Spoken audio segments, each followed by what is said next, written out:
Dear student, आज हम पढ़ेंगे class 7th Hindi lesson 6। Lesson का नाम है जानकारियाँ बढ़ी आपदाएं घटी।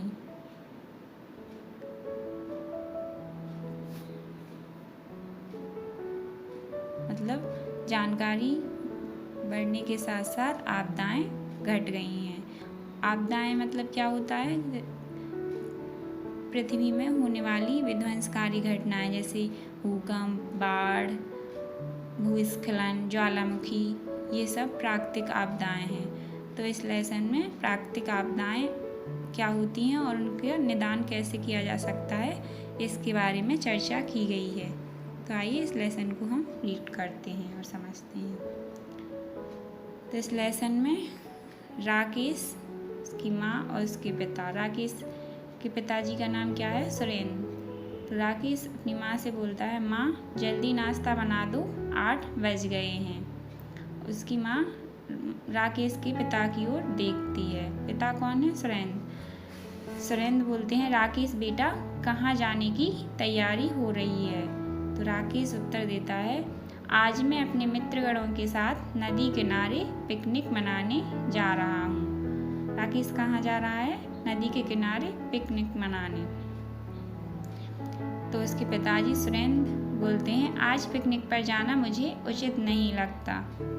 देखती नहीं, काले बादलों से आसमान अटा पड़ा है, क्या पता नदी कब उफान पर आ जाए। मतलब पिताजी समझाते हैं राकेश को कि आसमान में काले बादल हैं और क्या पता नदी कब उफान पर आ जाए, क्योंकि वो कहाँ जा रहा था? नदी किनारे पिकनिक मनाने। तो इसलिए उसके पिताजी ने उसे समझाया। राकेश बोला, पिताजी वर्षा तो हो नहीं रही, फिर नदी में बाढ़ कैसे आएगी? सुरेंद्र यानी कि राकेश के पिताजी बोलते हैं, बेटा तुम नहीं जानते, वर्षा यहाँ नहीं हो रही, पर आसपास के पहाड़ों में हो सकती है, किन्हीं अन्य स्थानों पर हो सकती है। यह आवश्यक नहीं कि यहाँ वर्षा हो तभी नदी में बाढ़ आए। वर्षा ऋतु में कई बार नदियों में अचानक बाढ़ आ जाती है, ऐसे में बचना कठिन हो जाता है। अभी कुछ दिन पहले ही ऐसा एक हादसा हुआ था। राकेश के पिताजी राकेश को बताते हैं। राकेश, अचानक बाढ़ आने का क्या कारण होता है? राकेश अपने पिताजी से पूछता है। तो सुरेंद्र बोलते हैं, कभी कभी ऊपरी इलाकों का पानी बाढ़ का रूप ले लेता है। तभी पंकज और रोहित आते हैं। पंकज और रोहित कौन है? राकेश के दोस्त। पंकज बोलता है, राकेश तुम अभी तक तैयार नहीं हुए? राकेश, मैं तो तैयार हूँ, पर पिताजी मतलब कि पिताजी मना कर रहे हैं। सुरेंद्र, राकेश, पंकज, रोहित, क्या तुम सब पिकनिक पर जाना चाहते हो? मौसम को देखते हुए नदी पर पिकनिक मनाने जाना ठीक नहीं है, पता नहीं प्राकृतिक आपदा कब आ जाए। सुरेंद्र तीनों को समझाते हैं कि मौसम को देखते हुए नदी किनारे पिकनिक मनाने जाना ठीक नहीं।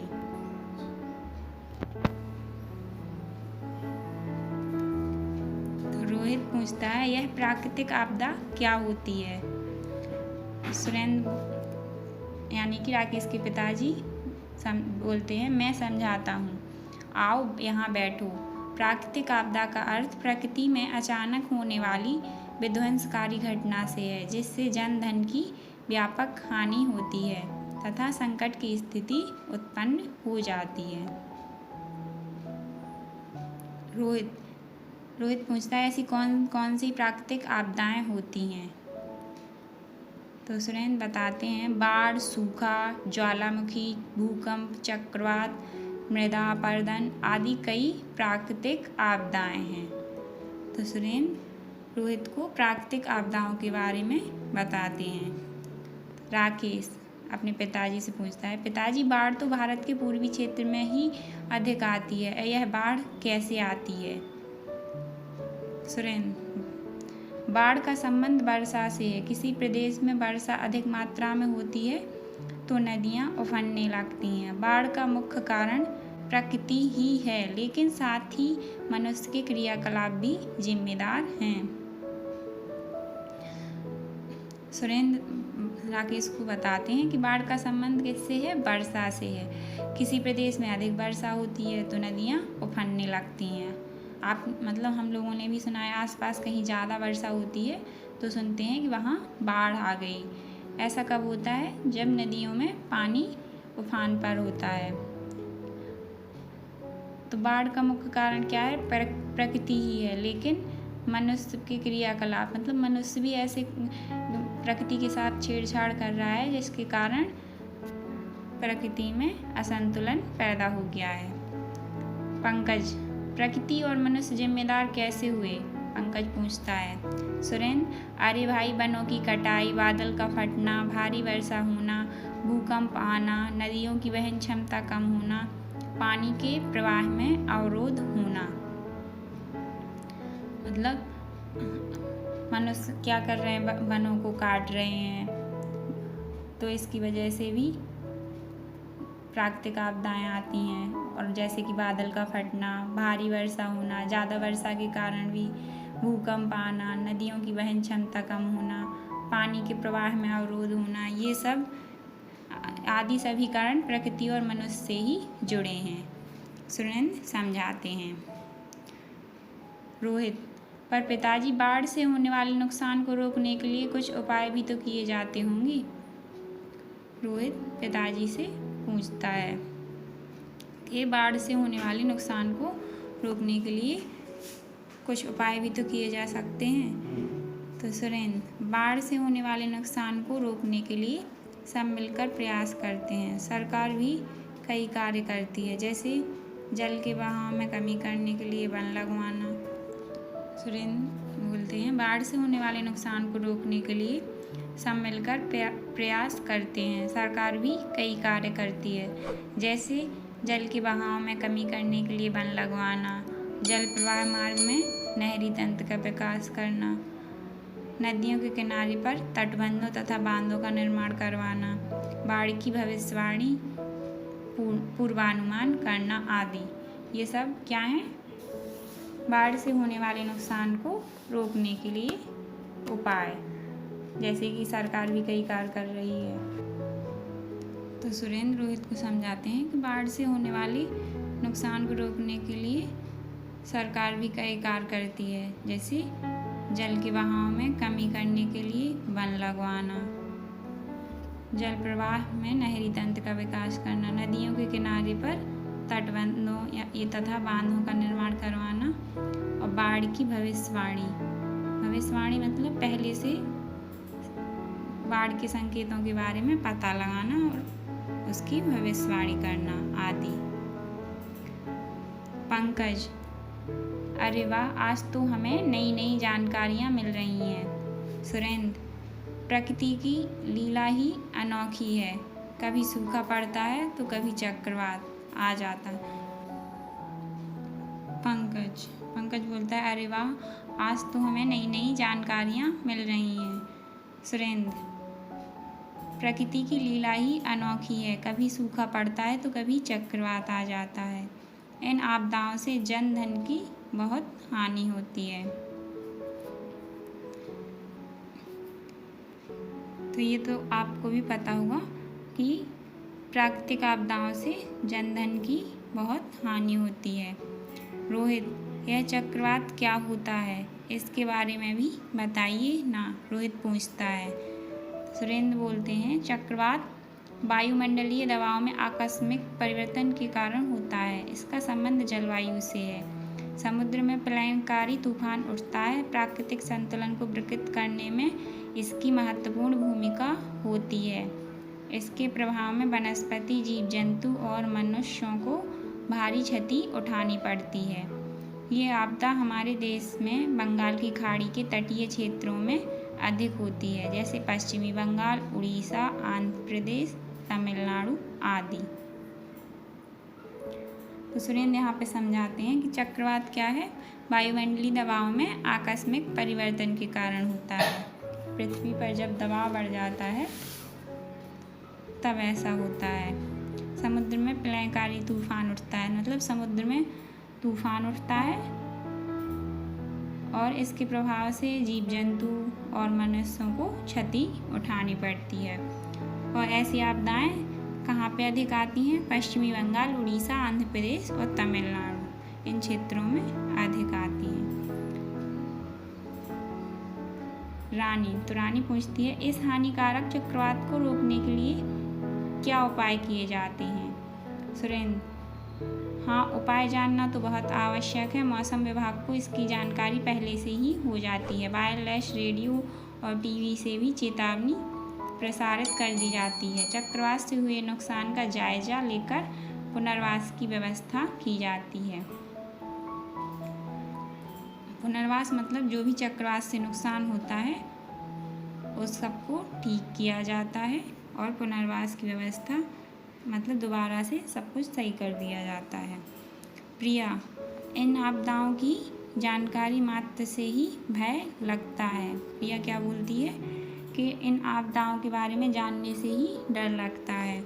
रोहित, अच्छा चाचा, यह बताइए कि चक्रवात किस मौसम में आते हैं? सुरेंद्र बताते हैं, प्रायः चक्रवात गर्मी के मौसम में अधिक आते हैं। प्रिया, इसका मतलब बाढ़ वर्षा के भीगे मौसम में और चक्रवात गर्मी के सूखे मौसम में। प्रिया की बात बीच में ही काट कर रोहित क्या बोलता है, सूखे से मुझे याद आया कि सूखा भी तो एक प्राकृतिक आपदा है, इसके बारे में भी बताइए ना। रोहित सूखे के बारे में पूछता है तो सुरेंद्र उसे समझाते हैं, किसी भी भूभाग में जब वर्षा की संभावनाएं ना हो अथवा वर्षा ना हुई हो तो वहाँ सूखा पड़ता है। पंकज, यह सूखा क्यों पड़ता है? सुरेंद्र, इसके कई कारण हैं। प्रत्यक्ष रूप से भौगोलिक क्षेत्र की जलवायु की दशाओं से इसका संबंध है, लेकिन कुछ सीमा तक हम मनुष्य भी इसके लिए जिम्मेदार हैं।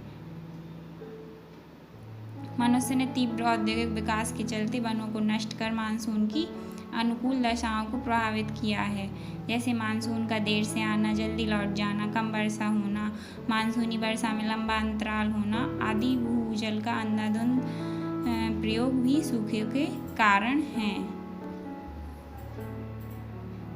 सुरेंद्र समझाते हैं कि इसके कई कारण हैं, जैसे कि उद्योगों के विकास के लिए मनुष्यों ने पेड़ों को काट दिया है, इसके कारण मानसून देर से आता है, कभी जल्दी आता है, कभी वर्षा कम होती है, तो कभी बहुत लंबे अंतराल मतलब बहुत दिनों के बाद होती है। तो इससे सूखे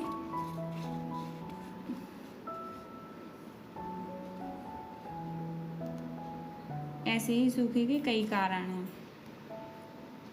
राधिका पूछती है, आप सच कह रहे हैं, आप पहले जैसे वन कहाँ रहे, कटते ही जा रहे हैं। सूखा पड़ने से तो सभी दुखी होते हैं। सुरेंद्र, सूखे से संपूर्ण जीव मंडल प्रभावित होता है, क्योंकि पादप एवं जीव जगत दोनों ही जल पर निर्भर रहते हैं। इससे अनेक जीव जंतुओं की प्रजातियां नष्ट हो जाती हैं। भूजल स्तर में कमी आने से कृषि पर प्रतिकूल प्रभाव पड़ता है। चारे की कमी से पशुधन की हानि होती है। औद्योगिक क्षेत्र पर प्रभाव पड़ता है, बेरोजगारी फैलती है, स्वास्थ्य पर भी प्रतिकूल प्रभाव पड़ता है।